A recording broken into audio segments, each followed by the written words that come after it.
이 시간 3일길을 걸은 후에라는 제목으로 하나님 말씀 증거하겠습니다. 지난 한 주간 특히 우리 중고등학교 자녀들이 참으로 힘든 한 주간의 시간을 보냈습니다. 저희 집에도 고등학교 2학년인 첫째와 중학교 2학년인 둘째가 있는데요. 지난주 내내 한숨 소리가, 탄식 소리가 집에서 떠나지 않았습니다. 왜일까요? 그렇죠. 중간고사 시험 기간이었기 때문입니다. 저도 학창 시절을 생각해 보면 시험이 참 부담이 되었던 것 같아요. 그래서 늘 시험 기간만 되면 배가 살살 아파서 시험을 잘 못 쳤어요. 심지어 수능 당일 날에도 배가 아파가지고 점심을 먹지 못한 채 제가 하루 종일 시험을 쳐야 했습니다. 그때 만약 배가 아프지 않았더라면 제 인생이 달라졌을 텐데 배가 아픈 거예요. 시험은 부담이 됩니다. 마음에 어려움을 줍니다. 그런데 때때로 웃으셨던 것처럼 우리를 웃게 하는 그런 시험도 있습니다. 어느 초등학교에 이런 시험 문제가 출제되었다고 하는데요. 여러분들은 또 한번 풀어보시기 바랍니다. 자, 1번 문제. 옆집 아주머니께서 사과를 주셨습니다. 어떻게 인사를 해야 될까요? 이보마, 어떻게 인사해야 될까? 감사합니다. 이게 정답이죠. 이게 상식입니다. 근데 우리 아이들이 뭘 이런 걸 다 이런 답을 적은 친구가 있어요. 2번 문제. 불행한 일이 거듭 겹침이라는 뜻의 사자성어는 무엇인가요? 보기에 괄호를 채우세요. 그렇죠. 너무 쉽죠? 그런데 우리 아이들이 적은 정답은 설사각도. 설사가 계속 나온다. 웃으시는 분들만 아멘. 자, 3번 점점 어려워집니다. 밤늦게 소리를 지르고 이웃에게 피해를 주는 것을 사자성어로 뭐라고 할까요? 끝에 글자가 가로 끝납니다. 뭐죠? 그렇죠. 고성방가. 근데 우리 아이들의 답은 아빠인가. 웃어주셔서 감사합니다. 자, 마지막 문제, 정말 어려운 문제입니다. 이거 아무도 못 맞출 겁니다. 어떠한 일을 할 때에 3일도 안 되어 바꿔버리는 마음을 가리키는 사자성어는 무엇일까요? 보기에 괄호를 채우세요. 작심삼일. 우리 아이들은요, 작은 삼촌이라고 실제 적었다고 합니다. 여러분, 그렇습니다. 우리가 인생을 살면서 마주하게 되는 시험이 이렇게 틀리더라도 재밌고 웃을 수 있는 시험이라면 얼마나 좋겠습니까? 그런데 그렇지 않다라는 것입니다. 우리가 인생을 살면서 마주하는 시험이 정답을 몰라서 크게 별표를 치고 넘어가야 하는 문제가 너무 많습니다. 우리를 힘들게 하고 우리를 눈물 나게 하는 어려운 시험을 만날 때가 많다라는 것입니다. 우리를 넘어뜨리기 위한 사탄의 시험이든 우리의 믿음을 단련하시기 위한 하나님의 시험이든 시험은 시험 그 자체로 힘들고 어렵습니다. 피하고 싶습니다. 마주하기가 싫습니다. 그런데 삶의 순간순간 이런저런 시험을 마주하고 그 문제를 풀어야 되는 것이 저와 여러분의 인생입니다. 그래서 우리는 인생을 살아갈 때 시험을 마주하게 될 때에 두 가지 질문을 하게 됩니다. 첫 번째 질문은 바로 이것입니다. 왜 나에게 이런 일이? 시험을 만날 때에 왜 나에게 이런 일이 있습니까? 라고 누구나 할 수 있는 질문입니다. 누구라도 어려운 일을 만났을 때에, 시험을 만났을 때에 왜 이런 일이 나에게 일어나야 됩니까? 라고 하나님께 질문하고 우리는 반드시 기도해야 됩니다. 그런데 이 질문에만 머물러서는 절대로 시험을 이겨낼 수가 없습니다. 우리가 시험을 이기기 위해서는 반드시 두 번째 질문을 해야 됩니다. 어떤 질문일까요? 저를 따라서 고백하시겠습니다. 무슨 선한 뜻을 이루시려고? 우리 믿음의 사람들은 시험을 만났을 때 반드시 두 번째 질문까지 넘어가야 됩니다. 무슨 선한 뜻을 이루시기 위함입니까? 왜 나에게 이런 일이 일어나야 됩니까? 이 질문에 원망하고 좌절만 하고 있을 것이 아니라 무슨 선한 뜻을 이루시려고 이러는 것입니까? 라고 하나님께 질문하고 기도하며 하나님의 은혜와 하나님의 뜻을 구해야 하는 것입니다. 오늘 본문의 아브라함의 이야기가 바로 그러한 이야기입니다. 지금 아브라함은 그의 인생에서 가장 어려운 시험 문제 앞에 서 있습니다.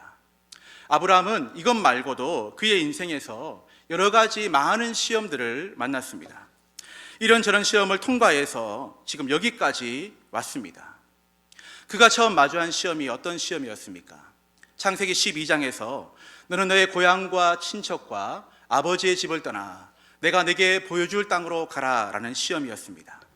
정든 가족과 정든 고향을 떠나는 것, 익숙한 장소와 익숙한 환경과 사랑하는 가족과 부모와 자녀를 떠나는 것 결코 쉽지 않은 일입니다. 그런데 이 시험은 너는 복의 근원이 될 것이다, 이 시험을 잘 풀면 복을 받을 것이다, 이렇게 복이 보장된 시험이었습니다. 참으로 어려운 문제였지만 아브라함은 이 첫 번째 시험 문제를 잘 풀었습니다. 또 창세기 12장에서 아브라함은 하나님께서 지시하여 간 약속의 땅에서 기근이라는 두 번째 시험을 만나게 됩니다. 자, 정답은 그 땅에 기근이 들었지만 하나님을 믿고 의지하고 신뢰하면서 약속하신 그 땅을 떠나지 않는 것, 이것이 바로 정답이었습니다. 그런데 아브라함은 두려웠습니다. 물이 없는 것, 먹을 양식이 없는 것이 두려웠습니다. 그래서 물이 풍부한 애굽 땅으로 내려가는 틀린 답을 적고 맙니다. 그리고 그 애굽 땅에서도 사람이 두려워서 자기 아내 사례를 누이라고 속이는 틀린 답을 적고 맙니다. 시험 문제로 따지면 두 문제 연속으로 틀렸습니다. 그런데 하나님께서는 아브라함이 틀렸다고 그의 인생에 X표를 치지 않으셨습니다. 마치 오늘날 오답 노트를 만들어서 이건 이렇게 푸는 거야, 잘못된 방식이야, 오답 노트를 만들어서 그 문제를 풀 수 있는 방법을 가르쳐 주셨고 그의 인생을 바르게 이끌어가 주셨습니다. 또 창세기 13장에서 세 번째 시험 문제를 만나게 됩니다. 조카 롯과 땅과 가축의 문제로 갈등의 문제가 찾아옵니다. 땅이 없어서가 아닙니다. 물질이 풍부하지 않아서가 아닙니다. 너무 물질이 많아서, 너무 먹을 양식이 많아서, 가진 것이 많아서 가족 간의 다툼과 분쟁이 일어나게 된 것입니다. 오늘날도 우리가 이런 문제를 많이 겪죠. 시험 문제입니다. 어려운 문제입니다. 하지만 아브라함은 이 문제를 잘 풀었습니다. 조카 롯은 당장 보기에 좋고 물이 풍부한 소돔 땅으로 옮겨가는 틀린 답을 적었지만 아브라함은 힘이 들고 어려워도 불편함을 감수하고 약속의 땅에 그대로 남아있는, 약속의 땅을 떠나지 않는 정답을 적었습니다. 자, 그런데 창세기 16장에서 자녀를 줄 것이다 라는 하나님의 약속이 이루어지지 않습니다. 아브라함이 조급합니다. 이렇게 풀면 되겠지라고 자신의 방법을 선택합니다. 좀 더 기다리고 좀 더 인내해야 되는데 자신의 방법으로 그 문제를 풀므로 말미암아 잘못된 이스마엘이라는 답을 적게 됩니다. 이 일로 인해서 하나님의 마음을 아프게 하였습니다. 여러분, 이처럼 아브라함의 인생은 시험의 연속이었습니다. 시험 가운데 정답을 쓸 때도 있었고 틀린 답을 적을 때도 있었습니다. 그런데 하나님께서는 말씀드렸지만 틀린 답을 적었다고 해서 그의 인생을 포기하지 않으셨습니다. 다시 정답을 쓸 수 있도록 힌트를 주시고 풀 방법을 알려주시면서 시험을 통해서 그의 믿음이 성숙해지고 바른 믿음의 길을 잘 걸어갈 수 있도록 말씀으로 그의 삶을 인도해 주셨습니다. 그리고 이 모든 시험을 통과한 후에야 드디어 21장에서 아브라함은 약속대로, 말씀하신 대로 언약의 아들 이삭을 선물로 받게 됩니다. 이제 아브라함의 인생에 시험이 없으면 좋을 것 같습니다. 행복한 일만 펼쳐지면 좋을 것 같습니다. 그런데 오늘 본문 22장에서 아브라함은 이전 시험 문제와는 차원이 다른, 도저히 풀지 못할 것만 같은 정말 어려운 시험 문제를 만나게 됩니다. 여러분, 그 시험 문제가 무엇입니까? 100세에 얻은 언약의 아들 이삭을 번제물로 바치라는 시험이었습니다. 이 문제는 정답을 썼다 하더라도 좋은 상이 따르는 시험이 아니었습니다. 오히려 정답을 적으면 그의 인생에서 가장 소중한 것을 잃어버려야 하는 그런 시험, 너무나도 어려운 시험이었습니다. 자, 그런데 창세기 22장 전반부의 말씀을 보게 되면 아브라함이 하나님으로부터 이 어려운 시험 문제를 받고 나서 아무런 번민과 갈등과 고뇌 없이 거침없이 문제를 풀어나가는 아브라함의 모습을 묘사하고 있습니다. 2절 말씀에서 하나님께서 아브라함에게 아들 이삭을 번제로 드리라고 하니까 3절 말씀에서 아브라함은 아침 일찍 일어납니다. 늦장을 부리지 않습니다. 아침 일찍 일어나 번제에 쓸 나무를 쪼개어가지고 하나님께서 일러주신 곳으로 곧바로 떠납니다. 그리고 4절에서 아들 이삭과 종들을 데리고 그 먼 3일 길을 걸어갑니다. 5절 말씀에서 도착하자마자 종들에게 나귀와 함께 너희들은 여기 있으라 말하고 그는 이삭과 함께 산으로 올라갑니다. 6절에서 아들 이삭에게 번제할 나무를 지게 하고 불과 칼을 자신의 손에 들고 번제물을 바칠 곳으로 이삭과 함께 올라가게 됩니다. 7절에서 이삭이 묻습니다. 아버지, 번제할 어린 양은 어디에 있습니까? 라는 이삭의 질문에 8절에서 아들아, 하나님이 자기를 위하여 번제할 어린 양은 친히 준비해 놓으셨다. 즉시 고민하지 않고 대답합니다. 9절에서 아들 이삭을 결박하여 제단 나무 위에 올려놓습니다. 그리고 10절에서 아들 이삭을 정말로 죽이기 위해서 칼을 높이 쳐듭니다. 여러분, 2절부터 10절까지 쉴 틈이 없습니다. 아브라함은 고민하지 않습니다. 거침없이 문제를 풀어나갑니다. 문제가 어렵다고 크게 별표를 치지 않았습니다. 갈등하고 고민하고 번뇌하는 모습이 전혀 없습니다. 이렇게 어려운 문제를 이렇게 쉽게 풀어나가는 아브라함의 모습에 우리는 좌절할 수밖에 없습니다. 자, 그런데 여러분, 정말 아브라함이 아무런 번뇌와 아무런 고민도 없이 갈등 없이 이 시험 문제를 풀었을까요? 하나님께서 명령하셨으니까, 하나님의 말씀이니까 아무런 고민도 없이 아무런 질문도 없이 무조건 아멘하며 순종하고자 했을까요? 당연히 아닙니다. 여러분, 오늘 성경은 하나님께서 내신 시험 문제를 머리를 감싸쥐며 어렵게 풀고 있는 아브라함의 깊은 번민과 고뇌의 모습, 괴로워하고 고통스러워하는 아브라함의 심정을 기록하지 않았을 뿐입니다. 오늘 말씀은 성경에서 이 기록하고 있지 않은 아브라함의 심정을, 아브라함의 마음을 발견하는 것이 중요합니다. 오늘 본문에서 갈등하고 고민하고 괴로워하는 아브라함의 심정을 엿볼 수 있는 구절이 있습니다. 시험 문제입니다. 맞춰보시기 바랍니다. 몇 절일까요? 몇 절일까요? 예, 한번 쭉 보시기 바랍니다. 시간을 드리겠습니다. 4절입니다. 4절. 자, 우리 4절 말씀 함께 읽겠습니다. 시작. 제3일에 아브라함이 눈을 들어 그곳을 멀리 바라본지라. 발견되지 않는데요? 뭐 특별한 게 있나요? 아브라함의 심정이 기록되지 않는데요? 그렇게 물으실 수 있지만 제3일에 여기 한번 밑줄을 그어 보시기 바랍니다. 제3일은 아브라함이 걸어간 3일 길을 말합니다. 오늘 설교의 제목에 있죠. 이 3일 길이라는 시간에 아브라함은 기쁘게 갈등하고 고민하고 번뇌하고 괴로워하였다라는 것입니다. 고통의 심정이 이 3일 안에 담겨져 있다라는 것입니다. 여러분, 아브라함이 3일 길을 어떤 마음으로 걸었을까요? 아브라함이 있는 브엘세바에서 모리아산이 있는 예루살렘까지 75km 정도 되는 거리입니다. 이 먼 길, 이 3일 길을 그는 걸어갑니다. 아마 고통의 길이었을 것입니다. 그래서 어느 성경 주석가는 이 4절을 이렇게 주석했습니다. 아브라함은 3일 길을 걷는 내내 고개를 들지 않았다. 앞도 뒤도 바라보지 않았다. 그는 무겁고 고통스러운 마음으로 걸었을 뿐이다. 저는 참 이 주석이 가슴에 와닿습니다. 아브라함이 이 먼 3일 길을 걷는 동안 걷는 내내 어떻게 했다고요? 고개를 들지 않았다라는 것입니다. 하늘을 한번 바라보지 않았다는 것입니다. 아무 말 하지 않고 고개를 푹 숙인 채 3일 길을 걸어갔다는 것입니다. 여러분, 고개를 들지 않았다라는 것은 하나님의 시선을 피했다는 것입니다. 여러분, 누군가의 눈을 제대로 바라보지 않고 시선을 피한다는 것은 바로 그 사람과의 관계가 좋지 않기 때문입니다. 그 사람과 불편한 감정이 있을 때 그 사람의 눈을 잘 쳐다보지 않습니다. 아브라함이 고개를 숙인 채, 들지 않은 채 3일길을 걸어갔다라는 것은 하나님을 향한 불편한 마음이 있었다라는 것입니다.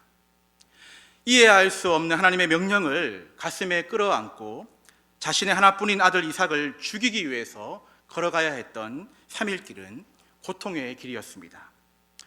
믿음도 있습니다. 하지만 의심이 납니다. 믿음과 의심. 순종해야 되겠습니다. 하지만 마음 가운데 저항합니다. 안 돼. 아들 이삭을 죽일 수가 없어. 그리고 사랑과 고통 사이에서 갈등하는 그의 영혼이 바로 하나님과 씨름하는 길이 바로 3일간의 시간이었습니다. 자, 그런데 여러분, 이 성경에서 3이라는 숫자에는 특별한 의미가 담겨져 있습니다. 성경에서 3은 완전함, 하나님의 계획과 성취, 회복과 부활이라는 의미가 담겨 있습니다. 그래서 이 3이라는 숫자는 성경에서 하나님의 뜻과 계획이 이루어지는 시간과 사건의 기준으로 종종 사용이 되어집니다. 요나가 물고기 뱃속에서 있었던 3일간의 시간은 바로 회개의 시간이었습니다. 에스더가 자신의 유다 민족을 구하기 위해서 죽으면 죽으리라 라고 왕 앞에 나가기 위해서 했던 3일간의 금식은 하나님의 구원의 역사가 시작되어지고 준비되는 그런 시간이었습니다. 예수님께서 십자가에서 죽으시고 3일 만에 부활하신 사건은 구원의 성취의 사건이었습니다. 오늘 본문 아브라함이 아들 이삭을 바치기 위해서 걸어가야 했던 3일간의 시간은 분명 고통의 시간이었습니다. 원망과 좌절의 시간이었습니다. 그러나 그 시간은 인간의 생각과 계획은 모두 멈추고 이제는 하나님의 계획과 뜻이 펼쳐지고 역사가 시작되어지는 그런 시간이었습니다. 4절 말씀을 다시 보시면 이렇게 말씀합니다. 제3일에 아브라함이 어떻게 했다고요? 눈을 들었다. 눈을 들어라는 구절이 나옵니다. 눈을 들다라는 말은 히브리어로 나사라는 말입니다. 이 말은 짐을 짊어지다, 책임을 감당하다라는 말입니다. 3일 길을 걸은 후 그곳에 도착했을 때 아브라함이 결심합니다. 어떻게 해요? 짐을 짊어지겠다는 것입니다. 책임을 감당하겠다는 것입니다. 순종과 불순종 사이에, 믿음과 의심 사이에, 사랑과 고통 사이에 갈등했지만 3일 길을 걸은 후에 그는 결심합니다. 하나님 말씀에 순종하겠습니다. 아브라함의 신경에 변화가 일어나게 되었습니다. 당시 아브라함에게 어떤 신경의 변화가 있었는지 오늘 성경은 보여주지 않고 있는데 감사하게도 히브리서 기자가 이를 증언하고 있습니다. 우리 히브리서 11장 19절 말씀을 함께 읽겠습니다. 시작. 그가 하나님이 능히 이삭을 죽은 자 가운데서 다시 살리실 줄로 생각한지라 비유컨대 그를 죽은 자 가운데서 도로 받은 것이니라. 아멘. 히브리서 기자가 아브라함의 믿음을 평가하기를, 이때의 상황을 분석하기를, 어떻게 그의 마음에 신경의 변화가 있었냐, 바로 하나님이 능히 이삭을 죽은 자 가운데서 어떻게 해요? 다시 살리실 줄로 생각하였다라고 증언하고 있습니다. 여러분, 여기서 생각하다라는 말이 중요한데요, 히브리어로 로기조마이라는 말입니다. 이 말은 신중히 생각하다, 그리고 논리적인 결론을 내리다라는 의미입니다. 아브라함은 3일 길을 걷는 동안 하나님의 이해할 수 없는 명령을 가슴에 끌어안고 수많은 생각을 했다라는 것입니다. 그것도 어떻게 해요? 신중하게 그동안 자신의 삶 가운데 역사하셨던 하나님의 인도하심을 그는 신중하게 묵상하고 생각했습니다. 처음 자신을 부르실 때에 고향과 친척과 아버지 집을 다 떠나라 말씀하셨던 하나님의 부르심을 그는 신중히 생각했습니다. 말씀에 떠나 약속의 땅에 도착했는데 축복은커녕 오히려 이 기근이라는 시험을 만났을 때에 당황하고 의심하였고 두려워하였던 자신의 모습을 그는 신중히 생각하였을 것입니다. 약속의 땅을 뒤로한 채 애굽 땅으로 내려갔던 믿음 없는 자신의 모습, 그 땅에서도 아내를 누이라고 속인 자신의 어리석었던 모습을 생각했을 것입니다. 그러나 자신의 믿음 없음에도 불구하고 용서하시고 오답 노트를 만들어주시면서 이게 정답이야 라고 풀 방법을 알려주시면서 자기에게 자비와 은혜를 베풀어 주신 하나님의 사랑을 생각했을 것입니다. 무엇보다 하늘의 별처럼 자손이 많게 될 것이다, 내게 아들을 줄 것이다 라고 약속하셨던 그 약속, 그 약속의 증표로 100세 때 정말로 신실하게 그 약속을 지키셨던 하나님의 신실하심을 그는 생각했을 것입니다. 이처럼 아브라함은 그동안 자신의 삶 가운데 있었던 크고 작은 일들을 생각하고 신중히 생각하면서 3일 길을 걸어갔습니다. 처음에는 왜 나에게 이런 일이 일어나야 됩니까? 원망하고 불평하고 고개를 들지도 않은 채, 고개를 푹 숙인 채 하나님과 불편한 마음을 가지고 하루 이틀 걸었는데, 자신의 삶을 신중히 생각하고 묵상해 보니 그는 3일 길에 다다랐을 때 결심하게 됩니다. 질문하게 됩니다. 어떻게 해요? 무슨 선한 뜻을 이루시려고 이런 시험을 주시는 것입니까? 이렇게 생각이 바뀌어 아브라함은 이런 결심을 하게 됩니다. 그래서 제가 아브라함의 마음으로 한번 결심해 보았습니다. 그렇다, 하나님은 신실한 분이시다. 하나님은 한 번도 나를 실망시킨 적이 없으신 분이시다. 하나님께서 처음 나를 부르셨을 때에 아들을 주실 것이라고 약속하셨고, 그 아들을 통하여 하늘의 별처럼 자손이 번성케 될 것이라고 약속하셨다. 인생의 순간순간 찾아오셔서 이 약속을 기억하게 하셨다. 그 약속의 증표로 횃불 언약까지 맺으셨다. 그리고 약속대로 아들을 주셨다. 그런데 내 아들 이삭이 죽으면 자손이 번성케 될 것이라는 하나님의 약속이 성취되지 않는다. 그렇다면 하나님께서는 내가 이삭을 죽이더라도 반드시 살리실 거다. 그래야지만 하나님의 약속이 성취될 수 있다. 여러분, 바로 이 결심의 표현이 오늘 본문 4절에 눈을 들어라는 표현입니다. 신중히 생각한 결과 논리적인 믿음의 결론에 이르게 되었다라는 것입니다. 무조건 믿습니다가 아니라, 무조건 순종하겠습니다가 아니라, 자기의 인생을 돌아보면서 역사하셨던 하나님의 인도하심과 역사하심과 그 신실하심을 신중히 생각해 보니 죽이더라도 다시 살리신다라는 논리적인 믿음의 결론에 이르게 되었다라는 것입니다. 여러분, 아브라함이 만약 3일 길을 걷는 동안에 죽이실지라도 다시 살리신다라는 믿음, 그것을 확신케 한 하나님의 말씀이 그를 붙잡고 있지 않았더라면 그는 다시 브엘세바로 돌아갔을 것입니다. 어떻게 해서 얻은 아들인데요, 믿음이고 뭐고 다 필요 없습니다. 믿음의 조상 다 필요 없습니다.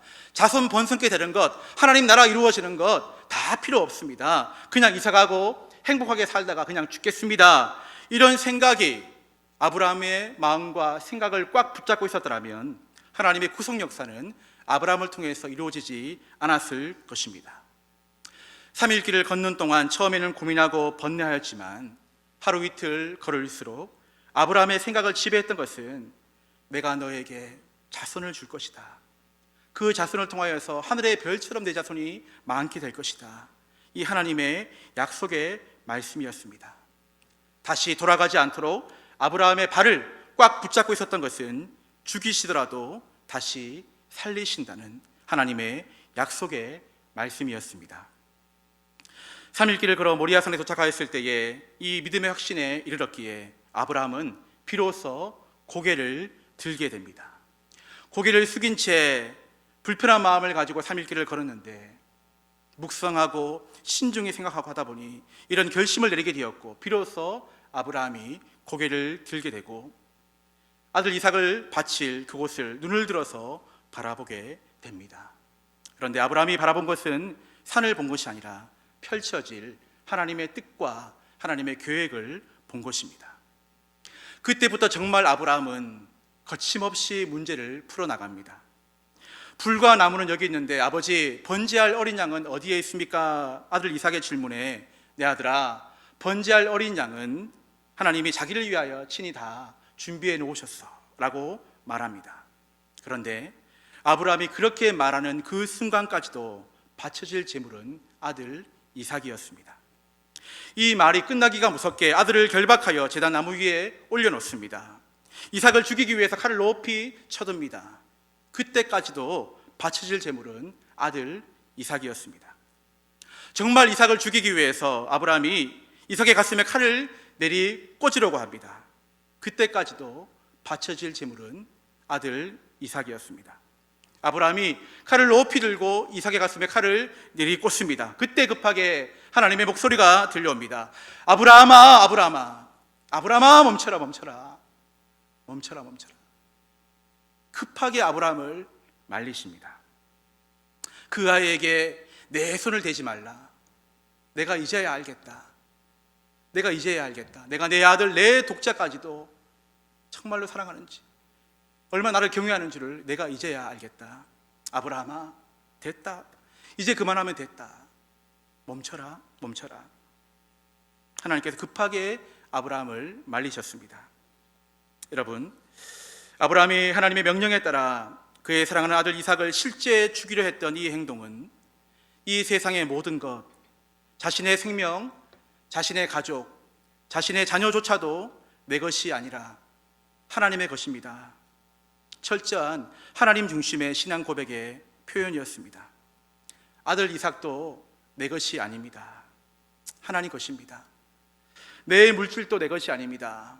하나님 것입니다. 지금 내가 운영하는 사업장도 내 것이 아닙니다. 하나님의 것입니다. 우리 춘천 동부교회도 우리 것이 아닙니다. 하나님의 것입니다. 하나님 달라시면 드려야죠. 드려야죠. 그러나 그에게는 믿음이 있었습니다. 죽이시더라도 다시 살리실 줄을 믿는 믿음.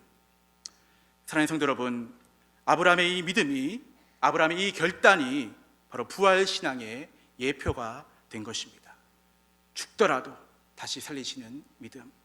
우리가 죽어서 부활의 영원한 몸으로 가게 되는 천국, 아브라함이 가장 먼저 아들을 바치는 이삭의 사건을 통하여서 이게 부활신앙이야.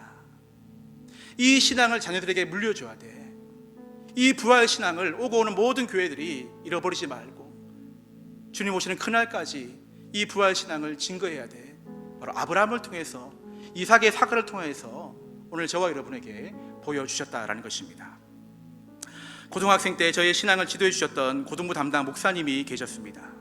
저는 고2 때 목회를 서원했습니다. 그리고 이 사실을 목사님께 말씀드렸습니다. 목사님, 저도 목사님처럼 목사님이 되고 싶습니다. 목사님 너무너무 기뻐하셨습니다. 야, 우리 교회도 목사가 나오다니, 내가 가르치는 제자 중에 목사하겠다는 놈이 나오다니, 목사님이 정말로 기뻐하셨습니다. 그리고 그때부터 저를 목사처럼 대해 주셨습니다. 전 목사, 전 목사 잘 어울리잖아요. 전 목사 하면서 제가 좀 잘못한 행동을 있으면 전 목사, 목사가 그러면 안 돼. 이름도 안 부르셨어요. 전 목사. 제가 한 번은 평일날 슬리퍼를 신고 교회에 간 적이 있었습니다. 여러분, 평일날 슬리퍼 신고 교회에 올 수 있지 않나요? 예, 갔습니다. 그런데 목사님께서 엄하게 혼을 내셨습니다. 야, 전 목사야, 앞으로 목회할 사람이 슬리퍼 신고 교회 오면 안 돼. 늘 단정해야 돼. 늘 단정해야 돼. 목사님께서는 제가 군에 입대하고 나서 다른 교회로 사역지를 옮기셨습니다. 그런데 얼마 지나지 않아 너무나도 안타까운 목사님의 가정의 소식을 듣게 되었습니다. 목사님의 둘째 아들이 계곡물에 빠져 죽게 되었다라는 소식이었습니다. 우리 중고등부 여름 수련회 마지막 날 계곡에서 물놀이를 하는데 목사님의 아들을 포함해서 많은 아이들이 물에 빠지게 되었다라는 것입니다. 그런데 다른 아이들은 다 살았는데 목사님 아들만 죽게 되었다라는 것입니다. 그때 물에 빠진 아이들을 구해내신 분이 바로 목사님이셨습니다. 그런데 정작 자신의 아들은 구해내지 못한 것이었습니다. 호적되는 모든 아이들을 구해내고 맨 나중에 남아있는 한 아이, 자신의 아들을 구하려고 물에 뛰어들었는데 목사님의 아들은 이미 죽은 상태였습니다. 다른 아이들은 다 구했는데 정작 자신의 아들만 못 구하셨습니다. 아니, 목사님께서는 자신의 아들을 안 구하셨습니다. 왜냐하면 그분은 바로 목사였기 때문입니다. 그 누구보다 말씀대로 살고자 발버둥 쳐야 되고, 자기 아들보다 성도의 아들을 더 걱정해야 되고, 자기 가정보다 성도의 가정의 아픔을 더 염려하고 기도해야 되고, 자기 건강, 자기 영혼을 돌보는 일보다 성도의 건강과 영혼을 돌보기 위해서 날마다 무릎 꿇고 기도해야 되는 목사였기 때문에 성민아, 목사는 그렇게 하면 안 된다, 목사는 그렇게 하면 안 돼 라고 가르쳐줬던 목사님은 정말 그 가르침대로 자기 아들을 안구하셨던 것이었습니다. 아브라함이 이삭을 바친 사건, 목사님이 이 사건을 제가 함께 묵상하는 가운데 하나님께서 저의 마음 가운데 이런 마음의 음성을 들려주셨습니다. 성민아, 이 길이 내가 걸어가야 될 3일 길이란다. 이게 목사의 길이란다. 내 자식을 죽여서라도 다른 생명 살리기 위해서 너를 불렀단다. 죽어가는 영혼을 살리려고 너를 목사로 불렀단다. 이 길이 춘천 동부교회가 앞으로 걸어가야 될 길이란다. 그러면서 고백되어지는, 마음 깊이 고백되어지는 찬양이 있었습니다. 하나님 한 번도 나를 실망시킨 적 없으시고 언제나 공평과 은혜로 나를 지키셨네. 지나온 모든 세월들 돌아보아도, 지나온 모든 세월들 돌아보아도 그 어느 것 하나 주의 손길, 그 어느 것 하나 주의 손길 안 미친 것 전혀 나는 오신실하신 주, 오신실하신 주,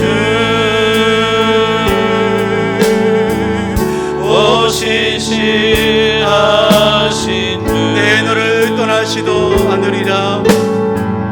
내 너를 떠나지도 않으리라. 내 너를 버리지도 않으리라. 내 너를 버리지도 않으리라. 약속하셨던 주님, 그 약속을 지키사 이후로도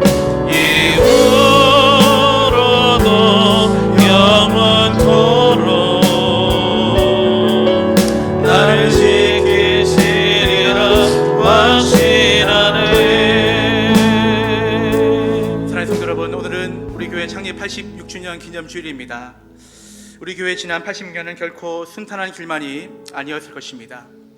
우리 교회가 86년의 시간을 지나오는 동안에 우리 믿음의 선배들이 얼마나 많은 3일길을 걸어야 했겠습니까? 우리 믿음의 선배님들이 수많은 도전과 시험을 만났을 때에, 교회의 어려운 문제, 시험을 만났을 때에 그 시험이 힘들다고 포기했더라면, 그 3일길을 걸어가는 상황이 이해가 되지 않아서 교회를 떠나 세상의 길로 돌아가셨더라면 오늘 우리가 이 은혜와 기쁨을 맛볼 수가 있겠습니까? 여러분 기억하시기 바랍니다. 우리 춘천 동부교회는 우리 믿음의 선배님들이 3일길을 포기하지 않고 걷고 걸어서 여기까지 온 교회인 줄 믿습니다. 이제는 저와 여러분이 3일길을 걸어가야 됩니다. 우리 다음 세대 자녀들에게 말씀과 기도와 복음의 반석 위에 든든하게 서 있는 견실한 교회를 물려주기 위해서 우리가 힘이 들고 어렵더라도 3일길을 걸어가야 됩니다. 여러분 중에 혹 지금 3일길을 걷고 계신 분이 계십니까? 갑자기 닥쳐진 일들, 이해할 수 없는 상황들 때문에 고개를 숙인 채 3일길을 걷고 계신 분들이 계십니까? 오늘 말씀을 붙잡으시기 바랍니다. 포기하지 말고 걸으십시오. 끝까지 걸으십시오. 그 길 끝에 우리 주님께서 서 계십니다. 여호와 일의 은혜로 우리를 축복하실 것입니다. 86년의 은혜를 감사하면서 앞으로의 시간도 우리 춘천 동부교회를 위해서, 여러분의 가정을 위해서, 특별히 자녀들을 위해서, 다음 세대를 위해서 이 믿음의 3일길을 끝까지 걸어가는 은혜와 기름 부으심이 저와 여러분 삶 가운데, 우리 춘천 동부교회 가운데에 충만하게 있게 되시기를 주님의 이름으로 축원드립니다. 기도하시겠습니다. 사랑과 은혜가 충만하신 아버지 하나님, 교회 창립 86주년을 맞이한 이날 아브라함의 믿음의 여정을 통하여 우리의 지난 길을 돌아보게 하시고 앞으로 나아갈 길을 바라보게 하시니 감사합니다. 아브라함이 믿음으로 3일의 길을 걸었듯이 우리 교회도 말씀에 순종하며 주님 오시는 그날까지 3일 길을 끝까지 걸어가는 교회 되게 하여 주시옵소서. 하나님을 굳게 믿고 신뢰하는 온전한 믿음과 3일 길을 끝까지 걸어가는 신앙을 우리 다음 세대 자녀들에게 물려주게 하여 주시옵소서. 감사드리오며 예수 그리스도의 이름으로 기도드립니다. 아멘.